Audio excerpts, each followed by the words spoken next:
My mother-in-law told me to cook a brisket, but my son was only allowed to eat the leftover gravy.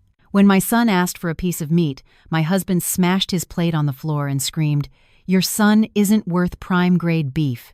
Trembling, I picked up the shattered pieces, but then a message came through. Actually, before the story begins, please comment below with what state you're watching this from. Don't forget to like and subscribe to this channel. The aroma of the spice rub rich with paprika, brown sugar, and garlic began to caramelize and permeate every corner of the cramped kitchen. The scent of the slow-smoking hickory wood, mingling with the highest quality beef, should have been enough to whet anyone's appetite. For Sarah, however, the smell was suffocating.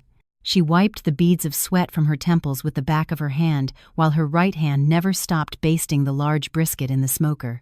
Her feet were numb from standing for over 3 hours without a break. "Don't baste it so aggressively, Sarah. You'll ruin the bark. Can't you do anything right, even with such an expensive cut of meat?" The sharp voice came from the dining table, just a few feet from where Sarah stood. Eleanor, her mother-in-law, sat there, watching Sarah's every move like a prison warden observing an inmate. The older woman hadn't helped in the slightest. She just sat with her arms crossed, occasionally sipping her sweet tea, ensuring her daughter-in-law made no mistakes or, more accurately, committed no infractions. "Yes, Eleanor. I've lowered the temperature," Sarah replied softly, suppressing the ache in her heart.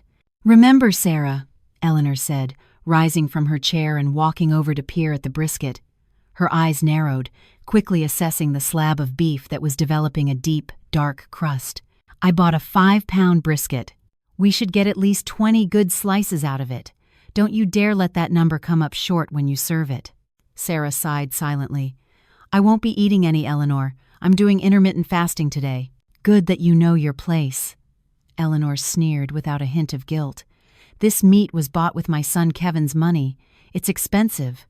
Mason needs a lot of protein. He's in a growth spurt, and it'll help him stay smart in school. Don't you even think about taking my favorite grandson's portion for that son of yours." Sarah's heart sank. Mason was Sarah's stepson, Kevin's son from his late first wife. He was already 10 years old. Meanwhile, Leo, Sarah, and Kevin's biological son, was only 4. Eleanor's treatment of her 2 grandsons was like night and day. Mason was treated like a little prince. All his wishes were commands. Leo, the toddler, was often treated as if he were invisible. "Leo needs nutrients too, Eleanor," Sarah dared to respond, her voice trembling slightly. "Ha! A little kid like that doesn't know what good food tastes like," Eleanor cut in sharply, her tone rising. "Besides, Leo eats like a bird. Just give him some of the gravy over a piece of bread. He'll eat it up. Don't get your son used to the good life when his father is struggling to make ends meet. As a wife, you should be helping to save money, not trying to keep up with Mason's lifestyle." Sarah bit her lower lip so hard she tasted blood. She desperately wanted to scream in that old woman's face. She wanted to tell her that the money used for today's groceries wasn't Kevin's. Kevin's salary as a mid-level admin had run out last week to make the payment on the oversized pickup truck he'd insisted on buying for his ego. The cash in the grocery envelope was Sarah's, the last of the savings from before she was married, which she had secretly slipped into Kevin's wallet so he wouldn't feel inadequate. But Sarah chose to remain silent. She had promised herself to be a devoted wife, to cover her husband's shame, and to respect his parent, no matter how terribly they treated her. She still believed her patience would eventually be rewarded. At least, that's what she had clung to for the past 5 years of her marriage. "It's done." "Turn off the smoker," Eleanor commanded, shattering Sarah's thoughts. Deftly, Sarah transferred the brisket, still steaming, onto a large ceramic platter, one of the only nice serving dishes in the house, which Sarah had also bought. The savory aroma of the smoked beef was now overwhelming. Sarah's stomach rumbled softly. She had lied about fasting. She hadn't eaten since morning, busy with housework and washing a mountain of clothes belonging to Mason and Kevin. "Bring it to the dining table." "And cover it tightly," Eleanor ordered, following close behind Sarah as if she feared Sarah might sneak a sliver of meat on the journey from the kitchen to the dining room. Just as Sarah placed the platter on the table, the sound of small, running feet approached. Leo, her little son, appeared, his face still puffy from his afternoon nap. His eyes lit up at the sight of the steam rising from the platter. "Mommy, Leo's hungry," the little boy whined, clutching his small stomach. His eyes were fixed on the glistening slices of beef, coated in a thick, dark bark. "Want meat, Mommy?" Leo's tiny hand reached out to touch the edge of the platter. Smack! A sharp slap landed on the back of Leo's hand. It wasn't from Sarah, but from Eleanor, who had moved with lightning speed. Leo was stunned, his bottom lip immediately quivering. His eyes welled up with tears from the shock and the sting. "Don't you be so forward," Eleanor barked at the 4-year-old. "This is for your father and your brother Mason. Your hands are dirty. You'll contaminate the whole platter just by touching it. Go on, get back." Sarah was frozen. Her blood boiled seeing the red mark on her son's hand. She was just about to open her mouth to defend him when the front door flew open. "I'm home!" What a day. The heat is brutal, and traffic was a nightmare. Kevin announced his return. His face was tense, his work shirt soaked with sweat under the arms. He walked in, tossing his briefcase onto the sofa, and his eyes immediately landed on the scene. Sarah, standing rigid, and Leo beginning to cry softly. Instead of asking about his wife and son, Kevin sighed in exasperation. He glared at Sarah with a look that instantly crushed her spirit. "Why am I greeted by a crying kid the second I walk in the door, Sarah?" Kevin snapped, loosening his tie aggressively. "Can't we have just one peaceful day in this house? I'm exhausted from earning a living." Sarah looked from her husband to Eleanor, who now wore a pitiful expression, as if she were the victim who had just been disturbed by Leo. In that stuffy kitchen, Sarah felt a terrible premonition. The pot on the stove, containing only leftover gravy and some plain bread, seemed to be mocking her fate. Sarah knew that tonight she would find no ally, and her son, Leo, would have to learn to swallow a bitter disappointment at an age far too young. "Kevin," Sarah tried to speak, "Leo just asked for something to eat. Then feed him. You're his mother, aren't you?" Kevin cut her off dismissively, walking toward the dining table. His eyes gleamed at the sight of the brisket Sarah had made. "Now this is what I'm talking about. Where's Mason? Call him. We're eating now." Kevin picked up a fork, ready to devour the fruits of Sarah's labor, without offering a single bite to his wife, who stood trembling from hunger and rage. The atmosphere in the dining room was a stark contrast to the corner of the kitchen where Sarah now sat hunched on the floor. At the main table, Mason, her 10-year-old stepson, sat with one leg propped up on his chair. In his left hand, he held the latest model iPad, a birthday gift from Kevin last month. His right hand was busy scooping up rice drenched in the thick, rich brisket gravy. 3 large slices of meat were already on his plate. The boy ate voraciously, occasionally smacking his lips loudly, a sound that, to Sarah, felt like a taunt. "Have some more, champ. Finish it all. You're a growing boy. You need lots of meat to get big and tall like your dad," Kevin said, patting Mason's head affectionately. His own plate was already clean, leaving only scraps behind. "Yeah, Dad, this is so good. It's really tender," Mason replied without looking up from the game on his screen. "Of course it is. Grandma picked out the meat herself at the butcher shop. I made sure to get the best cut for my favorite grandson," Eleanor chimed in, a wide grin showing off her teeth. The woman looked immensely satisfied watching her grandson feast. In the kitchen corner, separated only by a cabinet, Sarah spoon-fed Leo from a plastic cartoon character plate, its colors long faded. The meal on his plate was pitiful. Warm white rice, drizzled with the leftover gravy, which was mostly oil and spice remnants, and a piece of plain white bread cut into cubes. "Open up, sweetie," Sarah coaxed gently. Leo opened his mouth, but as soon as his tongue tasted the bland bread, he spat it back out. The 4-year-old's face scrunched up. "Don't want yucky bread," he whimpered quietly, afraid his voice would carry to the dining room. His small finger pointed directly at the main table. "Want meat like Mason, Mommy?" Sarah's heart shattered. She looked at Leo's plate, then at the table where her husband and mother-in-law were feasting. The grocery money for that 5-pound brisket had come from Sarah's own savings, which she had scraped together from selling baked goods online, a small side hustle she did in secret because Kevin had forbidden her from working. "A wife's place is at home," he'd always said. Don't embarrass me by selling things like we're poor. Yet, the household allowance from Kevin often ran out by the middle of the month. Leo, eat this for now, okay? Mommy will make you some scrambled eggs later, Sarah whispered, trying to bargain, though she knew the eggs in the fridge were gone and she didn't have a single dollar to her name. Don't want eggs, want meat.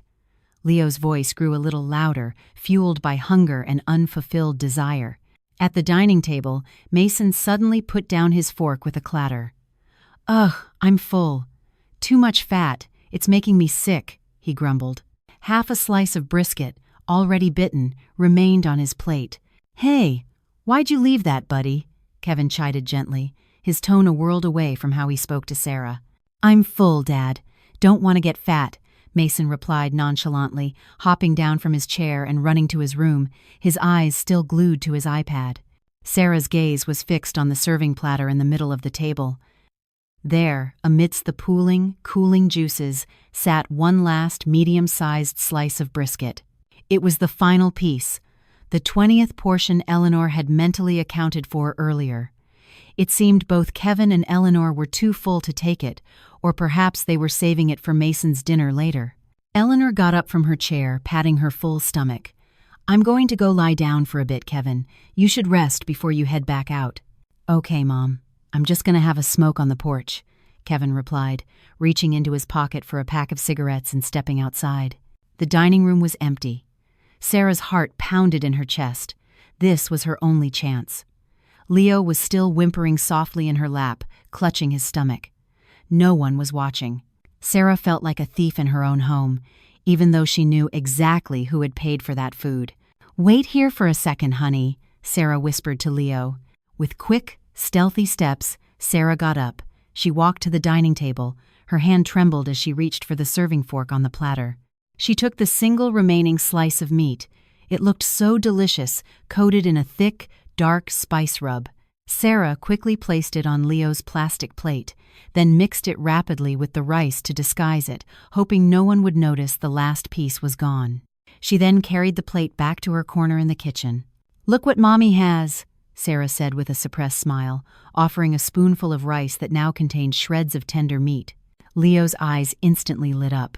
His crying stopped, and his small mouth opened wide, ready to receive the morsel of luxury he had only been able to smell until now. But just as the spoon touched Leo's lips, the heavy sound of footsteps approached from the front door. Kevin had come back inside, having forgotten his lighter on the dining table.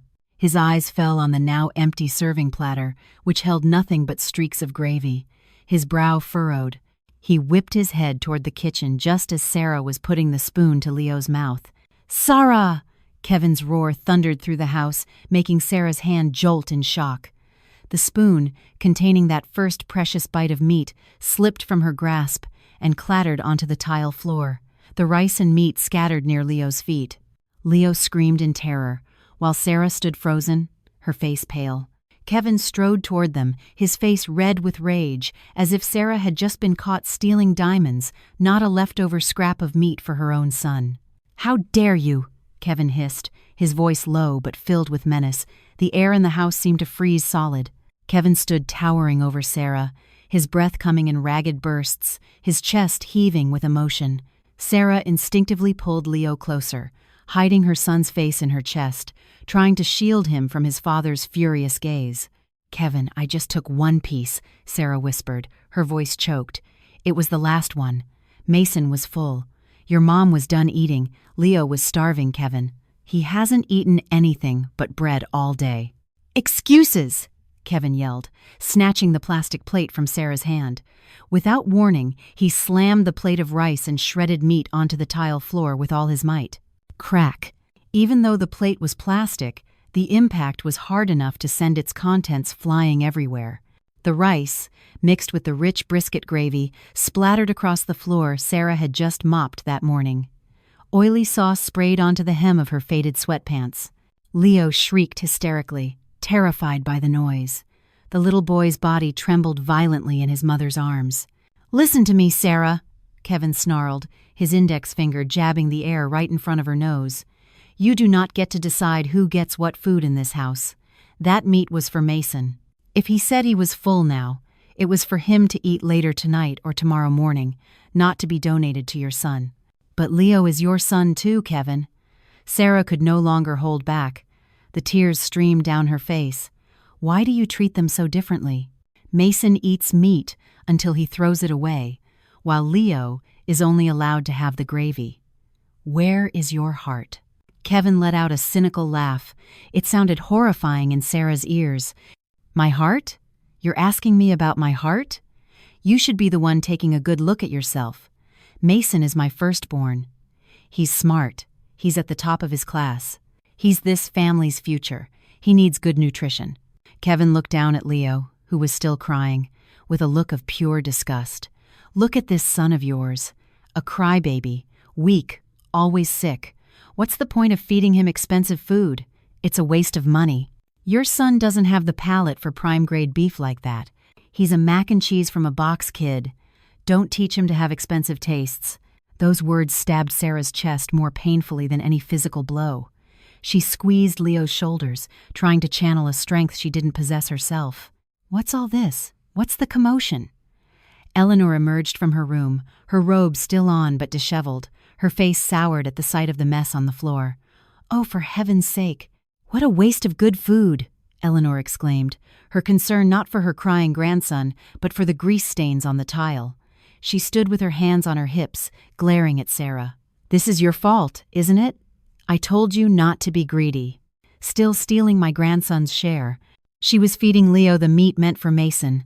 Mom, even after I told her it was for Mason's dinner, Kevin tattled, his tone turning whiny, like a little boy complaining to his mother. Eleanor snorted. She walked up to Sarah and, with her forefinger, gave her daughter-in-law a sharp poke on the forehead.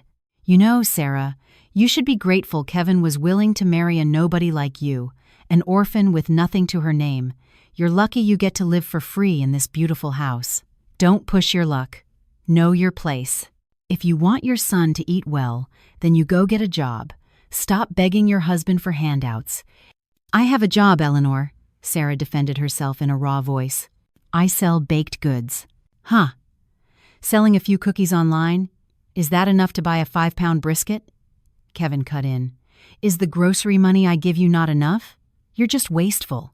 You probably spend it all on your phone bill so you can play on social media, right? It was a vile accusation. Sarah wanted to scream that Kevin's allowance wasn't even enough to buy groceries for a month, that the brisket they ate today, the electricity that ran the air conditioner in Mason's room, even the gas for Kevin's truck were often covered by her own secret savings. But Sarah knew it was pointless to argue now. Kevin was in his manipulative mode.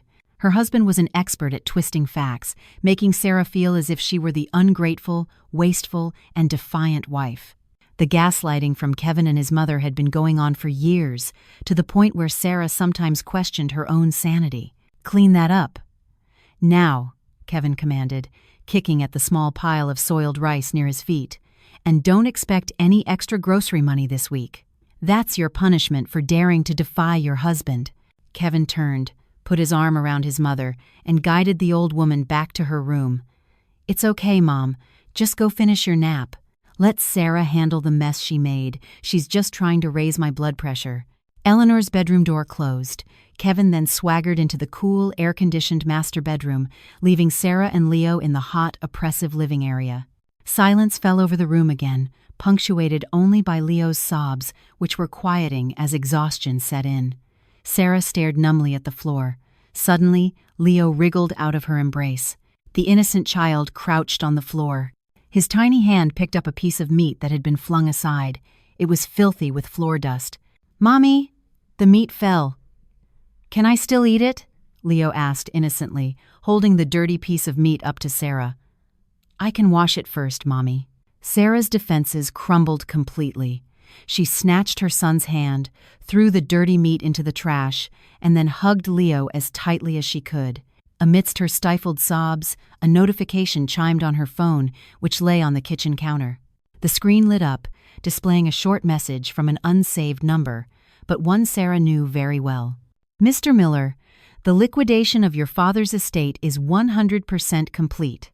The sum of $5 million has been deposited into your private trust account as of today. When can we meet to sign the transfer of deed for the house currently occupied by your husband? Sarah wiped her tears away roughly. She stared at the message, then at Kevin's closed bedroom door.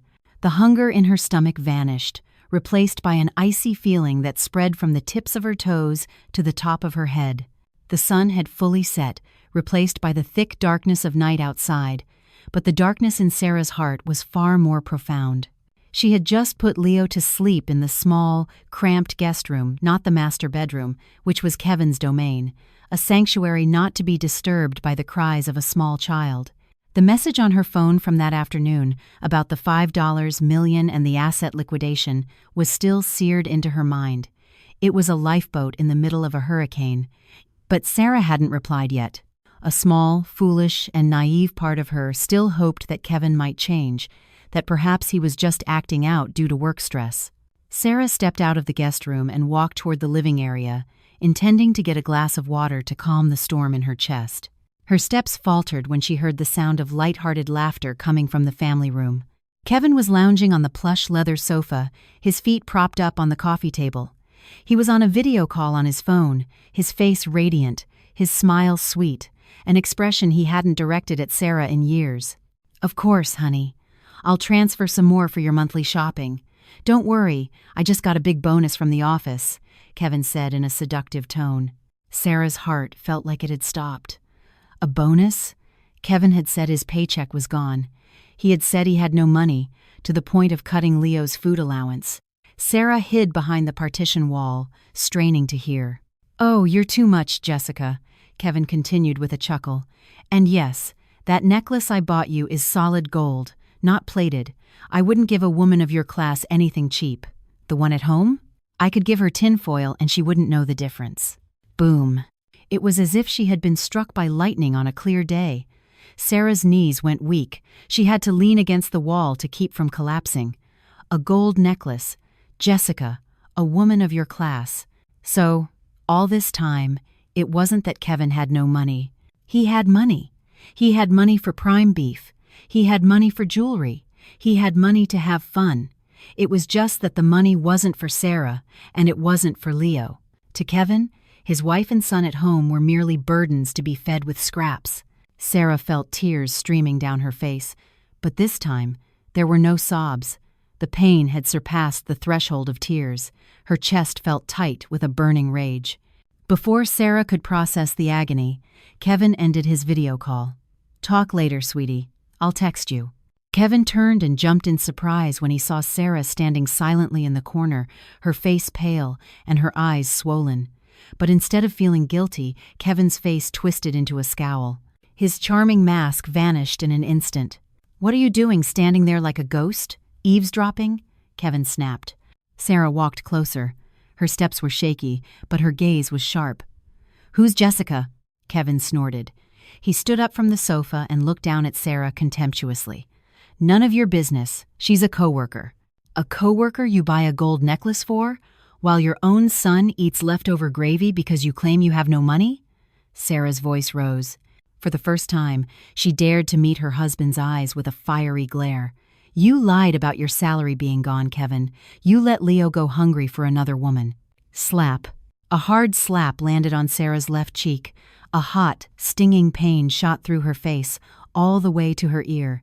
Sarah stumbled backward, clutching her cheek, which was already beginning to throb. "Watch your mouth," Kevin hissed, his breathing heavy. "How dare you interrogate your husband? I'm the one who earns the money. It's my decision how I spend it. You're just a freeloader. A useless wife who does nothing but demand things." The commotion brought Eleanor out of her room.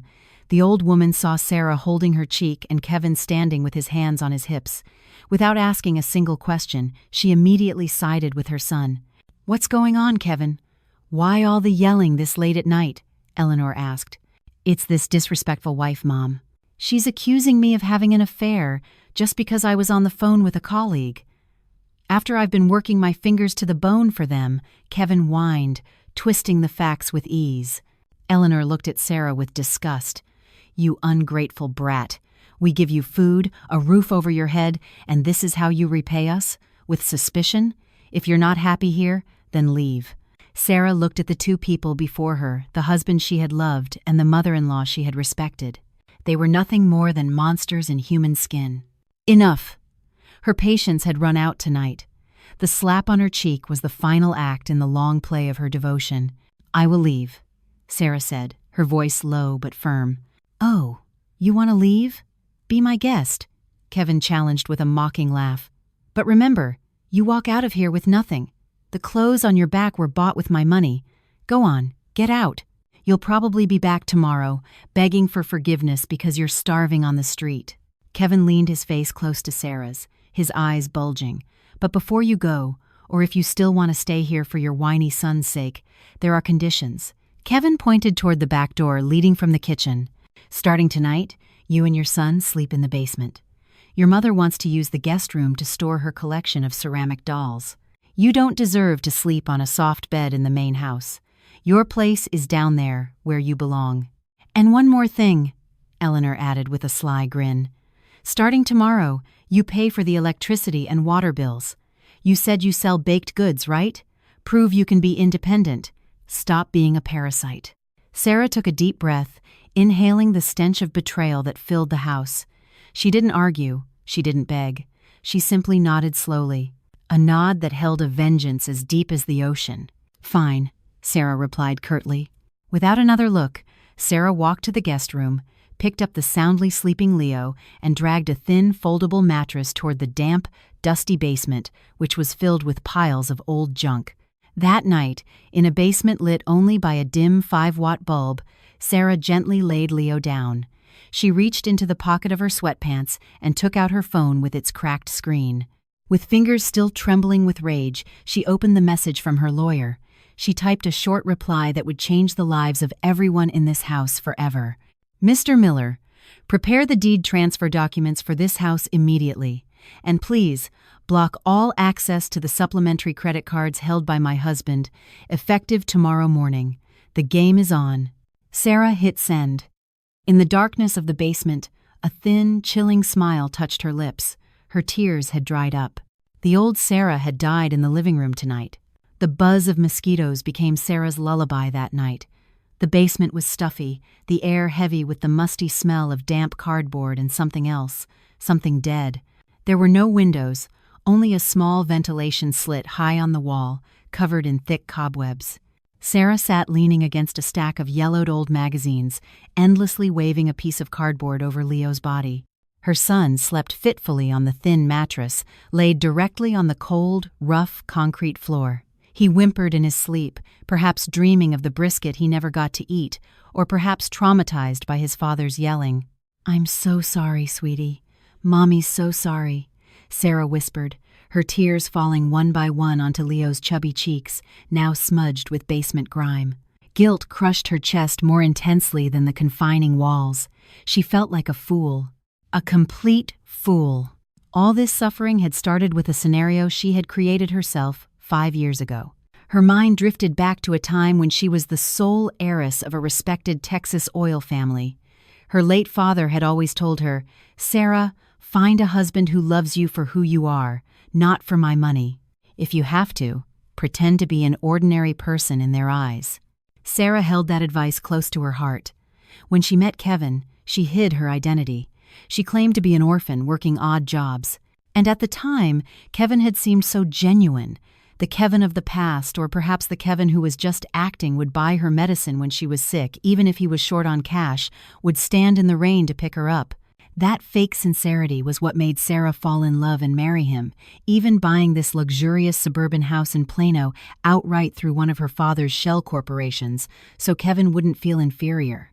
Sarah had wanted to lift her husband up, slowly. But what was her reward? As soon as Sarah gave up everything to be a full-time homemaker, Kevin's mask came off. Her husband became a manipulative monster, obsessed with respect, who trampled on her dignity. Sarah's kindness was seen as weakness.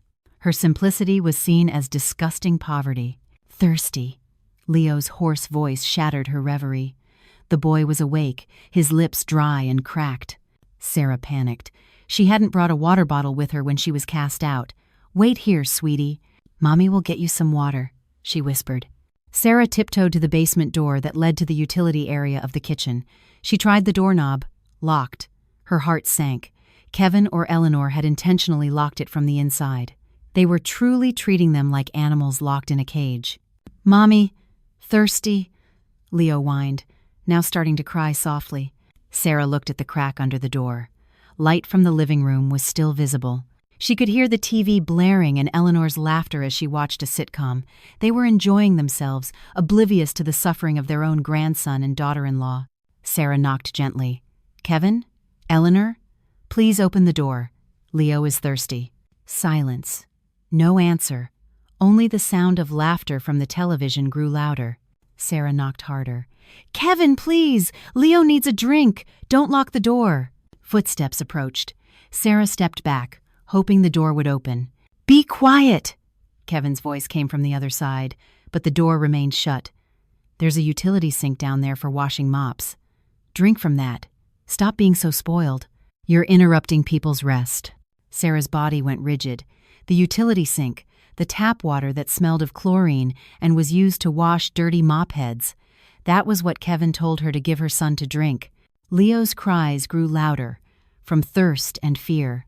Sarah had no choice. She ran to the corner of the basement, cupping her trembling hands under the rusty tap, catching the dripping water. She whispered a prayer, hoping it would be purified from any disease. "Just drink a little, sweetie. Please, God, let it be okay." Leo greedily drank the water from his mother's palms. Sarah hugged her son tightly, letting the mosquitoes bite her back, letting the cold of the concrete floor seep into her bones. That night was the longest of Sarah's life. She didn't sleep for a second. Her eyes stared blankly at the basement ceiling, while her heart slowly froze, piecing together fragments of vengeance into a precise plan. Morning came, sunlight sneaking timidly through the vent. Sarah's body ached all over. But before she could even stretch, a loud banging on the basement door startled her. Bang, bang, bang. "Hey, lazybones, get up!" Eleanor shouted from outside.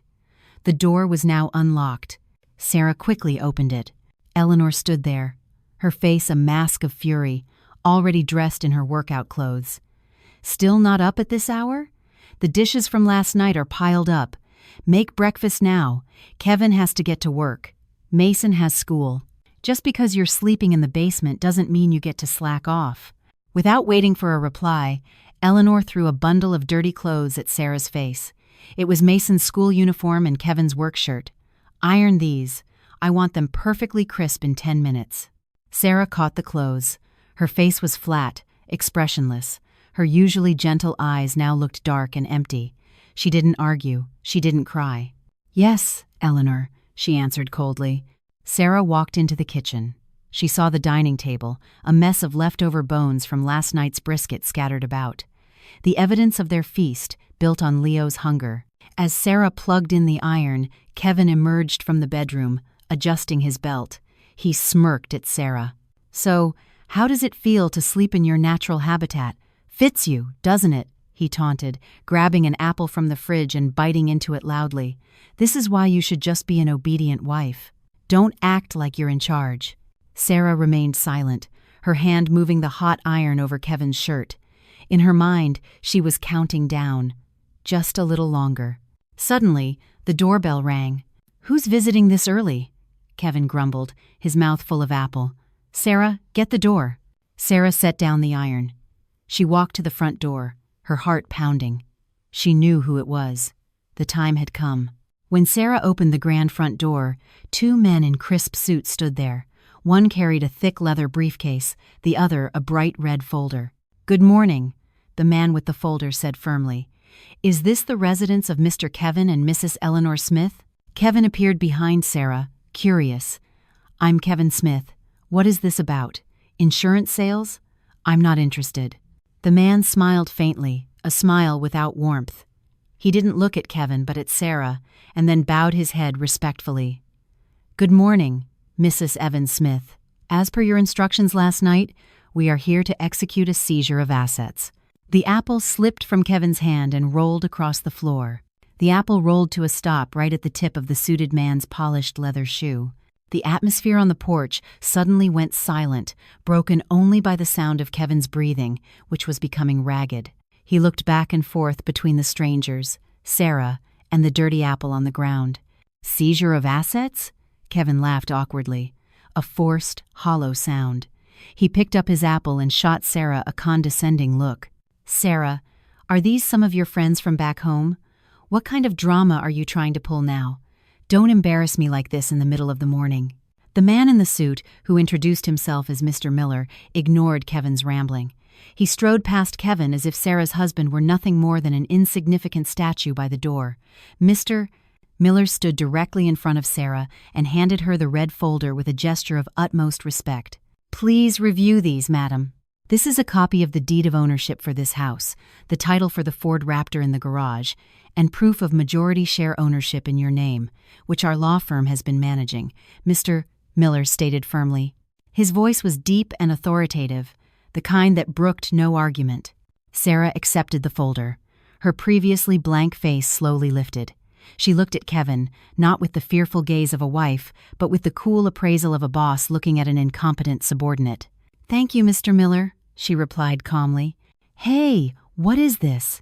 Kevin snatched the folder from Sarah's hand. "The deed to the house? Don't be ridiculous. I bought this house in cash 5 years ago. I used a company name for tax purposes, but it was my money." His words died in his throat. His eyes widened as he read through the documents. Deed of title, no. 1024. Owner of record, Sarah Evans. Date of issue, 6 years ago. "Impossible," Kevin whispered, his face turning deathly pale. 6 years ago. We weren't even married yet. You told me you were poor. You said your parents died and left you with nothing but debt. Sarah stepped forward.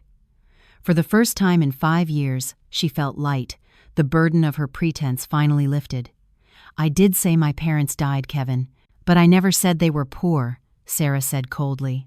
"My father was the Texas oil tycoon whose success stories you always admired. This house, the truck you loved to show off to your friends, all of it was bought with my inheritance before we ever met. I put it under a family corporation's name so you wouldn't feel insecure, but it seems my efforts to protect your ego just made you forget your place." "What's all this noise?" Eleanor appeared again, this time holding a spatula, having been frying something in the kitchen. "Who are these guests?" "Sarah, stop chatting. The stove is still on." "Mr." Miller turned to Eleanor and then signaled to his assistant. The assistant promptly produced a large red sticker that read, "Asset under legal supervision. Removal of property prohibited." "Mrs. Smith," Mr. Miller said flatly, "I'm afraid that as of this moment, you and Mr. Smith have no authority whatsoever to give orders to Mrs. Evans Smith in this house. Your current status is merely that of guests who have overstayed their welcome." "What? How dare you?" Eleanor brandished her spatula, her face flushing with rage. "This is my son's house. Sarah is just a parasitic wife who—" "Enough!" Sarah's shout echoed, cutting through her mother-in-law's tirade. The sound bounced off the walls of the luxurious living room. Leo, who had been peeking from behind Sarah's legs, jumped in surprise but didn't cry, as if he knew his mother was transforming into a superhero. Sarah glared at her mother-in-law. "For 5 years, I stayed silent, Eleanor. I cooked for you. I washed your clothes. I cleaned up after Mason. I let you insult my parents. But last night, when you and Kevin let my son drink dirty tap water while you slept on soft mattresses, right then, I realized that my kindness was just feeding a nest of vipers." Sarah turned to Mr. Miller. "Proceed." Mr. Miller nodded. "As you wish, madam." His assistant immediately walked outside toward the garage. The sharp, piercing sound of a car alarm blared. "Beep, beep." Kevin snapped out of his stupor. It was the alarm of his precious Ford Raptor. "Hey, what are you doing to my truck?" Kevin ran outside, followed by a panicking Eleanor. In the driveway, a tow truck was already parked. Mr. Miller's assistant was hooking a tow chain to the bumper of Kevin's prized black truck. "No, I paid for that truck with my salary," Kevin screamed hysterically, trying to block the tow truck operator. "A correction, Mr. Smith. Mr." Miller interjected. following him outside while opening another file. The payments for this vehicle were made from a joint account, 80% of which was funded by routine transfers from the dividends of Mrs. Evan Smith's corporate holdings. Your meager salary wouldn't even cover the interest payments. Legally, this vehicle belongs to Mrs. Evan Smith. Haul it away, Mr. Miller commanded. The tow truck's engine roared to life. Slowly but surely, the truck that symbolized all of Kevin's false success and masculinity was lifted and dragged away from the house. Kevin fell to his knees on the paver driveway. He watched as his truck slowly disappeared around the corner of the cul-de-sac. Neighbors started coming out of their houses, whispering as they watched the morning drama unfold. Sarah stood in the doorway, holding Leo, who was now smiling at the sight. Bad man's truck, go bye-bye.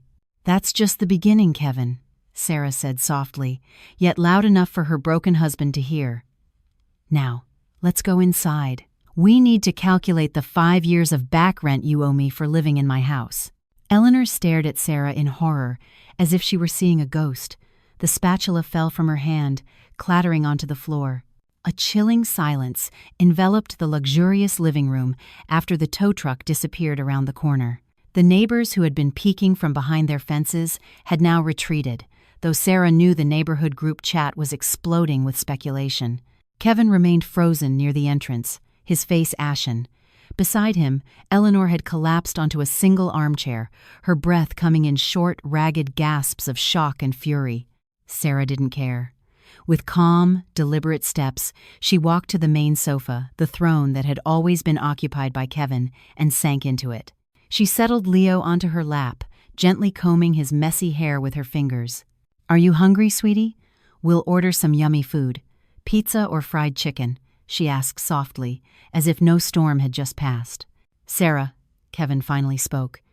He turned, his eyes red, and stared at his wife. You've gone too far. You humiliated me in front of the entire neighborhood. What will people say?" Sarah met his gaze without emotion. "They'll say, 'Oh, it turns out Kevin has just been living off his wife all this time.' That's the truth, isn't it?" "Shut your mouth!" Eleanor shrieked, struggling to her feet, her knees trembling. "You think waving around a piece of paper makes you the queen of this house? Remember your place.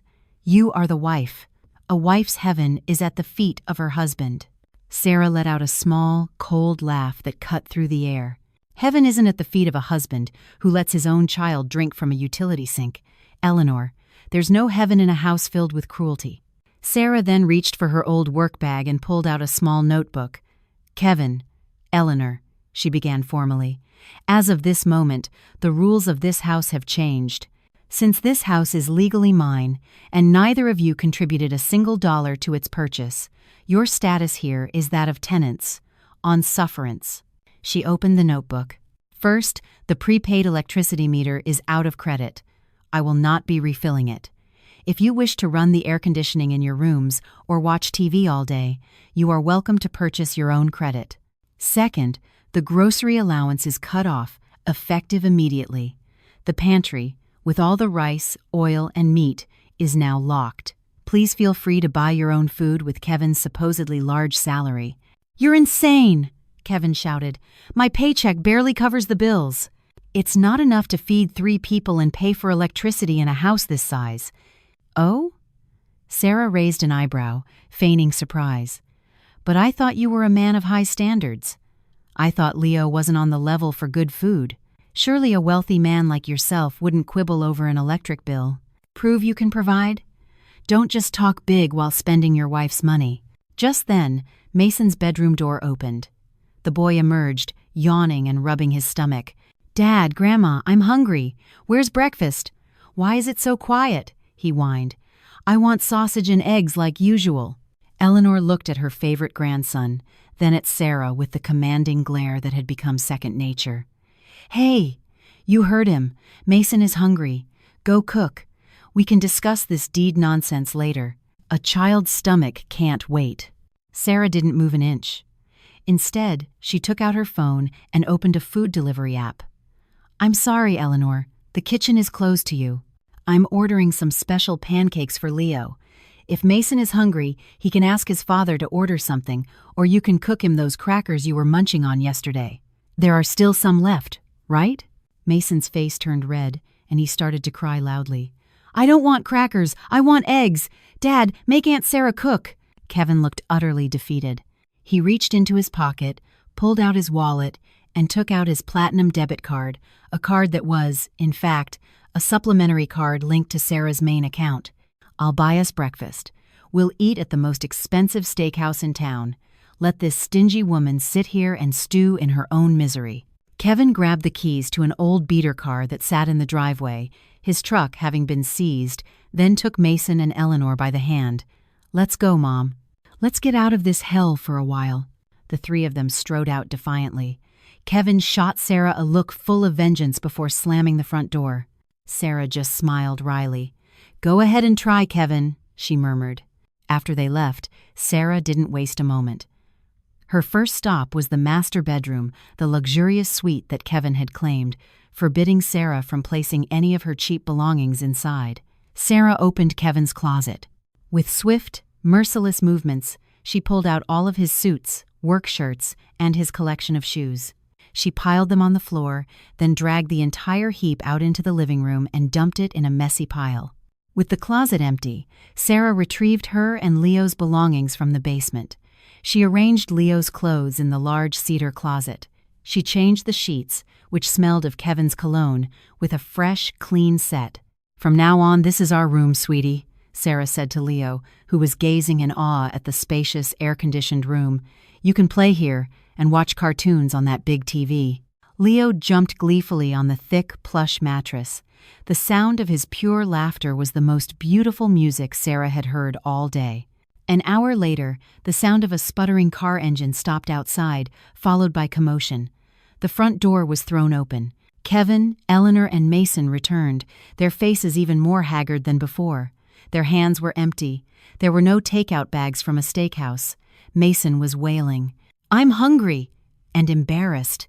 The man at the restaurant yelled at us. Kevin slammed his fist on the wall. He rushed toward Sarah, who was feeding Leo pancakes in the living room. What did you do? Kevin screamed hysterically. My card! All of my cards were declined.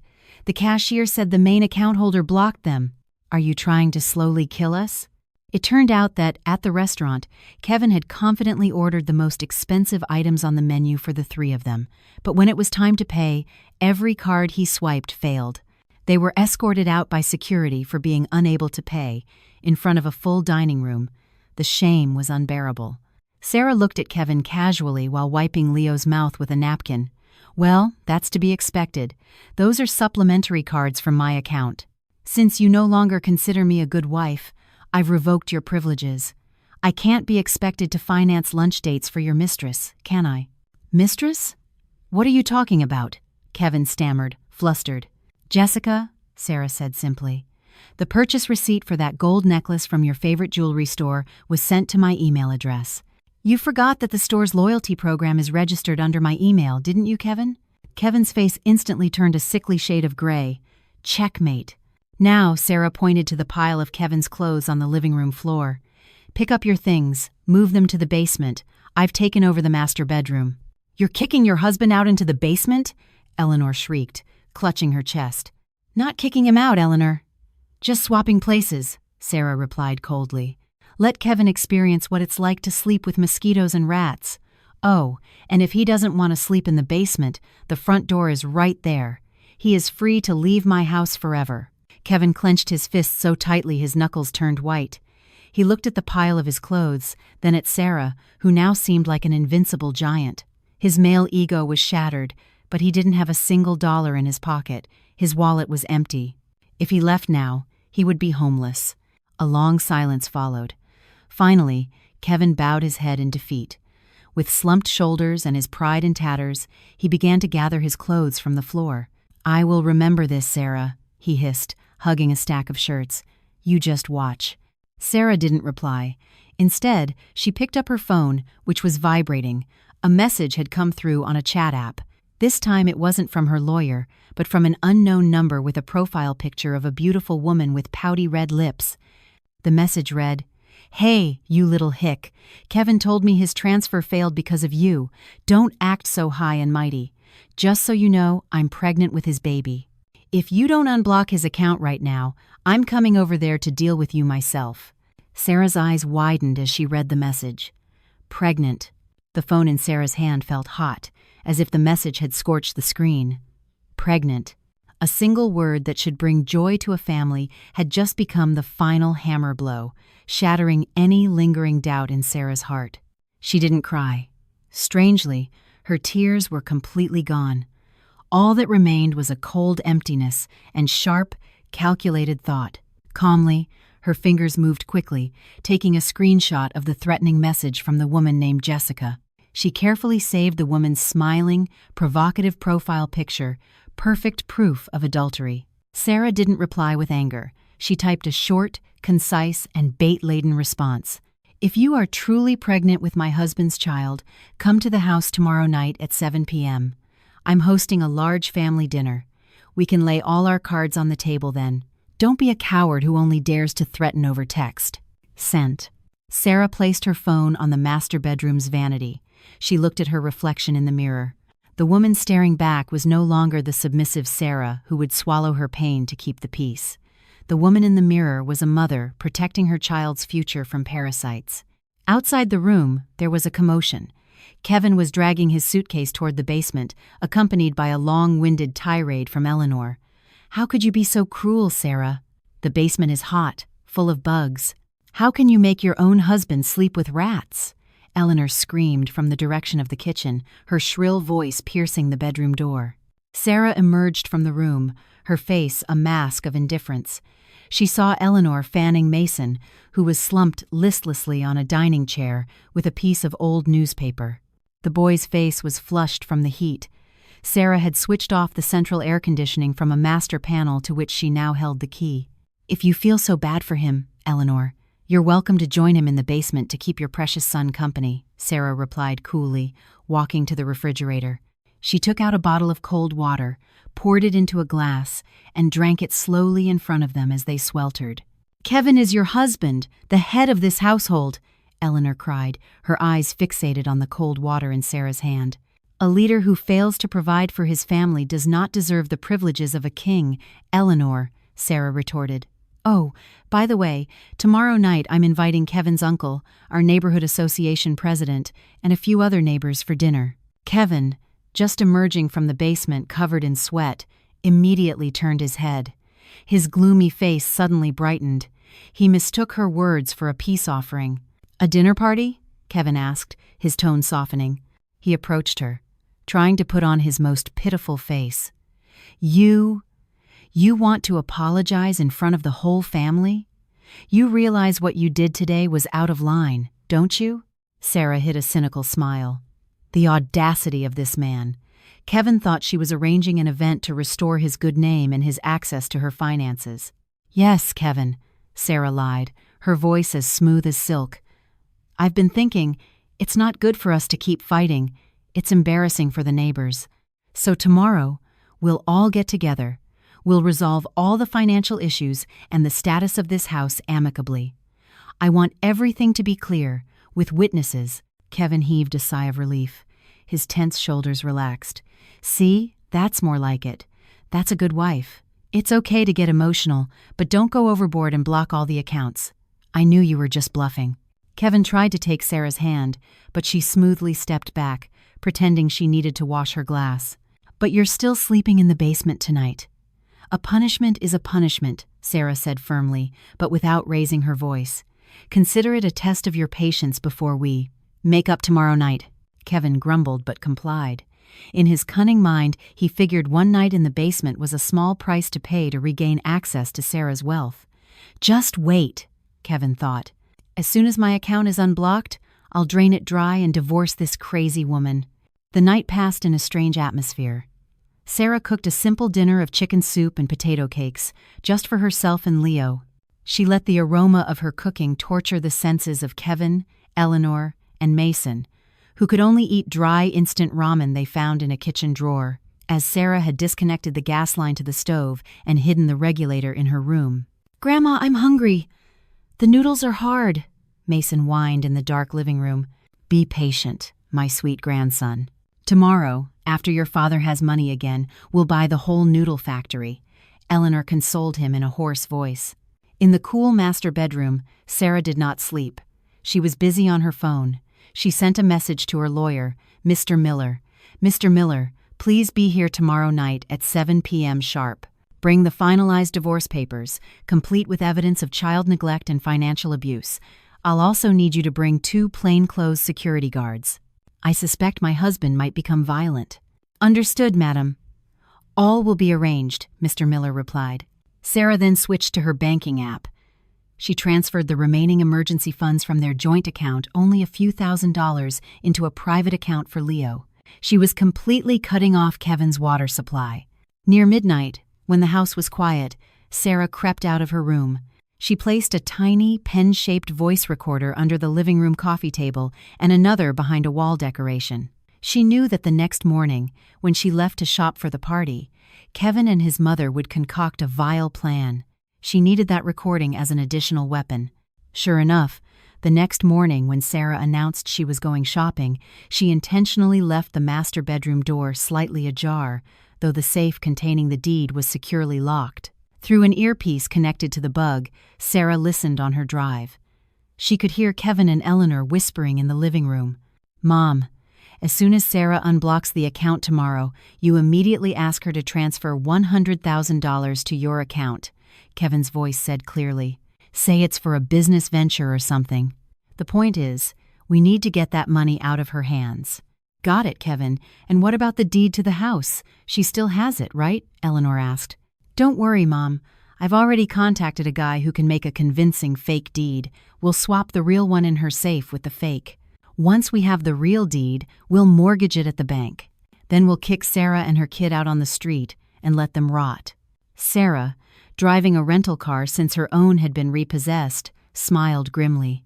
A single tear of satisfaction rolled down her cheek. "Thank you, Kevin," she thought. "You've just given me proof of a criminal conspiracy to put you in jail." Sarah returned home laden with groceries, her face a mask of cheerfulness. That afternoon, the house began to fill with the fragrant aromas of a feast. She was cooking a huge meal: roasted leg of lamb, kebabs, and savory rice. The smells convinced Kevin and Eleanor that their glory days were about to return. At precisely 7 p.m., the guests began to arrive. Kevin's uncle and aunt, Frank and Mary, came with beaming faces, assuming it was a celebration for Kevin's promotion. The neighborhood association president was also there. Kevin had showered and put on his best shirt, which he had snuck out of his pile of belongings. He sat at the head of the table like a lord, greeting guests with a wide, fake smile. "Please, Uncle Frank, Aunt Mary, have a seat. My wife cooked a special meal today to show her gratitude," Kevin announced loudly. Sarah emerged from the kitchen carrying a large platter of fruit. She smiled sweetly, but her eyes darted toward the front door. The doorbell rang. "I'll get it, honey," Kevin said with performative affection, wanting to show his family how harmonious they were. He walked to the front door confidently and swung it open. The smile on Kevin's face vanished instantly, replaced by a look of pure horror. Standing before him was Jessica, wearing a tight dress that accentuated her slightly swelling belly, and she was not alone. Behind her stood 2 large, intimidating men, Jessica's brothers. "Kevin, honey," Jessica cooed, her voice loud enough to carry to the dining room where the entire family was gathered. "You said you'd take responsibility. Why are you having a party?" In the dining room, the fork in Eleanor's hand clattered to her plate. Uncle Frank and Aunt Mary exchanged confused glances. Sarah stepped forward from behind Kevin. Her face was calm, but her aura was deadly. "Please come in, Jessica. Our guest of honor has arrived," Sarah announced loudly. The atmosphere in the dining room, once warm with the scent of lamb and cheerful chatter, instantly turned as cold as a morgue. The clinking of silverware stopped. All eyes were fixed on the entrance, where Kevin stood paralyzed, his face white as a sheet, flanked by a coldly smiling Sarah and a pregnant woman in a fiery red dress who was glaring at him. "Who is this woman, Kevin?" asked Uncle Frank, the family patriarch, his voice deep and authoritative from the head of the table. Kevin stammered, his tongue tied. Beads of sweat dotted his forehead. This is a misunderstanding. Uncle, she's just—" "I'm his other wife, sir," Jessica cut in loudly, striding into the room uninvited. Her two imposing brothers followed, their presence making the other guests shrink in their seats. Jessica walked arrogantly to the dining table, her eyes scanning the lavish spread. She laughed cynically. Wow, a feast over here, while I'm stuck in my dingy apartment eating antacids because Kevin told me he was broke. Jessica, shut your mouth, Kevin hissed desperately, trying to pull her arm to drag her outside, but one of her brothers slapped his hand away. Don't you touch my sister, pal. Where's your responsibility? The brother growled. Eleanor, who had been frozen, suddenly shot to her feet, her face crimson with shame and rage. You shameless hussy! Don't you dare make things up! My son Kevin is a good man. You're just trying to blackmail him. Get out of my son's house! Your son's house? Jessica laughed mockingly. She pulled her phone from her purse and played a video at full volume. On the screen, Kevin and Jessica were clearly visible, being intimate in a hotel room. Kevin's voice could be heard. Just be patient, baby. Once that stupid Sarah lets her guard down, I'll sell the house, we'll buy a new place together, we'll let her and her kid end up on the street. The video played for everyone to see. The image of the righteous, successful husband that Kevin had so carefully constructed was shattered. Uncle Frank slammed his napkin on the table. You degenerate! So this is what you do behind your wife's back, Kevin? You neglect your own son for this. This woman? Kevin fell to his knees at his uncle's feet. Uncle, forgive me, Uncle. I was reckless. She must have put a spell on me. Don't you dare bring witchcraft into this, Kevin, Sarah's voice, calm but lethal, cut through the chaos. She walked to the center of the room, holding a small microphone connected to speakers in the corner, usually used for family karaoke. Ladies and gentlemen, thank you for coming, Sarah said politely. Tonight is not a celebration, it's a revelation.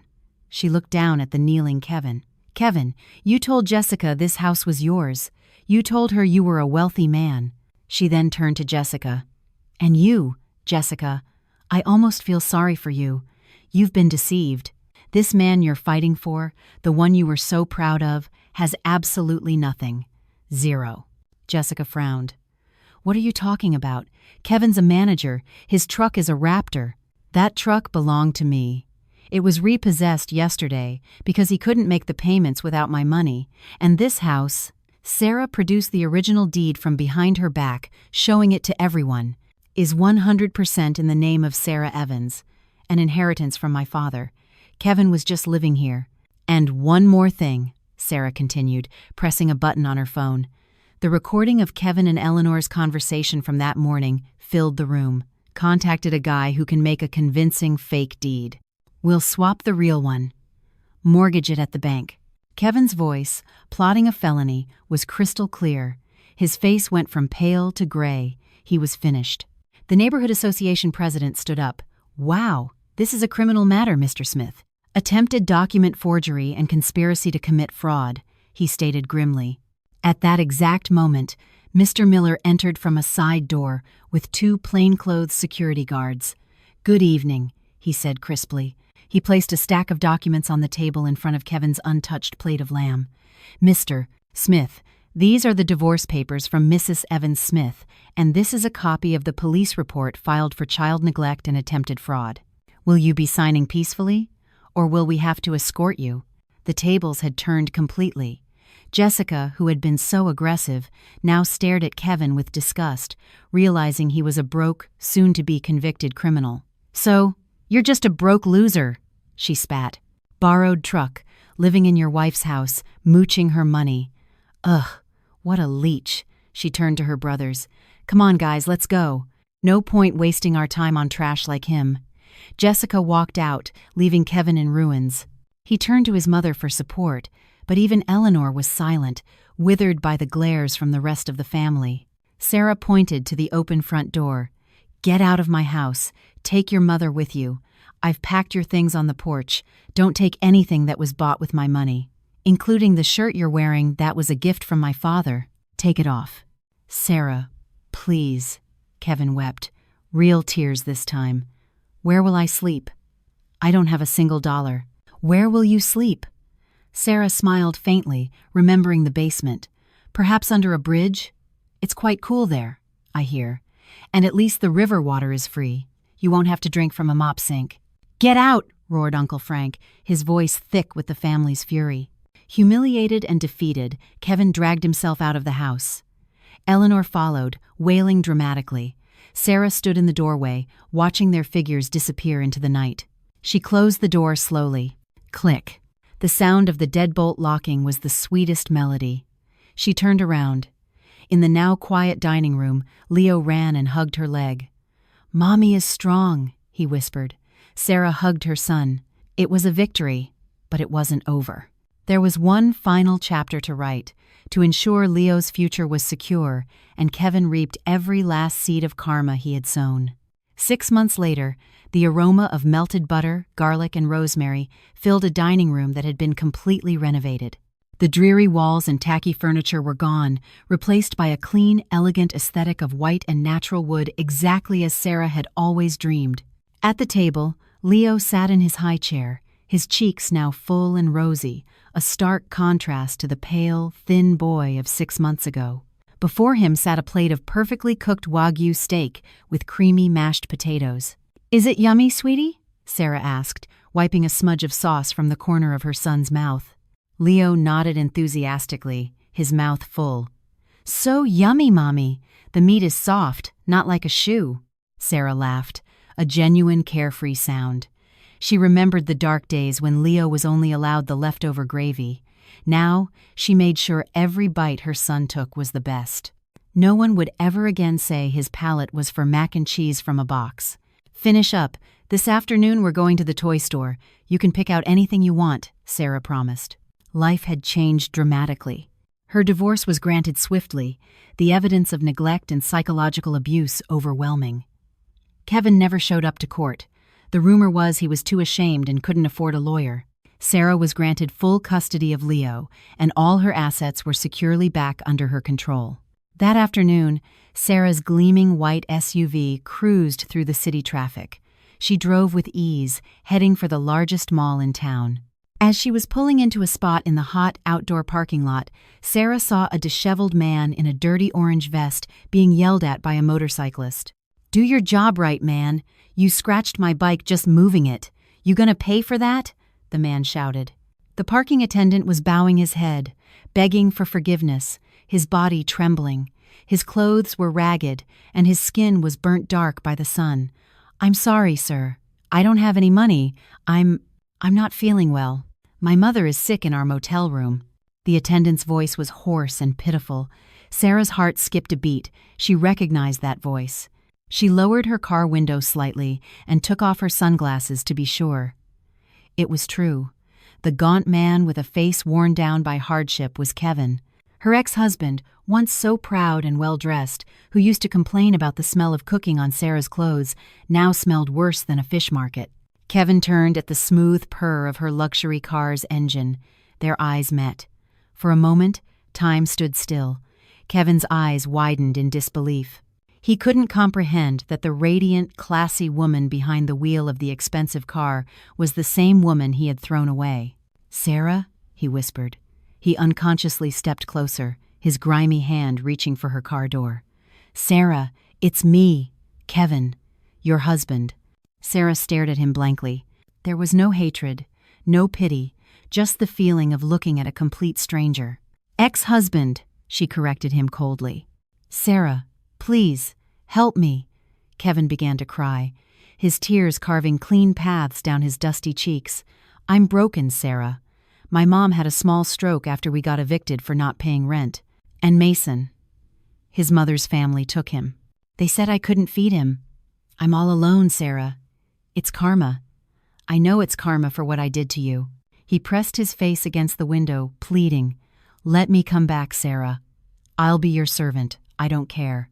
As long as I can eat, as long as my mom can get medicine. For Leo's sake, Sarah. I'm his father." Sarah glanced at the passenger seat. Leo was engrossed in his new robot toys, completely oblivious to the man who was once his father. "Leo's father is dead," Sarah said sharply. "The man standing here is just a stranger reaping what he sowed." Sarah pressed the power window button. The glass began to rise. "Sarah, don't be so cruel. I'm hungry," Kevin yelled, banging on the window. Sarah was unmoved. She reached into her purse and took out $100 bill. Not out of love, but as an offering to ward off bad luck. She lowered the window just a crack and pushed the bill out. "Take this. Buy your mother some food. And never show your face to me or Leo again, or I'll call security." The bill fluttered to the asphalt. Kevin scrambled to pick it up greedily, like a starving beggar. His pride was completely gone, crushed under Sarah's heel. Sarah stepped on the gas. The SUV pulled away, leaving Kevin kneeling on the hot pavement, clutching the $100 bill as people walked by, staring at him with contempt. Inside the cool car, Sarah took a long, deep breath. The chapter of her old life was finally, truly closed. "Mommy, who was that?" Leo asked, not looking up from his toy. Sarah smiled, her eyes on the bright, open road ahead. "Nobody, sweetie. Just someone from the past." She turned on her favorite music. Today, she would buy Leo all the toys he wanted, and then they would have another delicious dinner. Because happiness is the best revenge, and Sarah had won, decisively.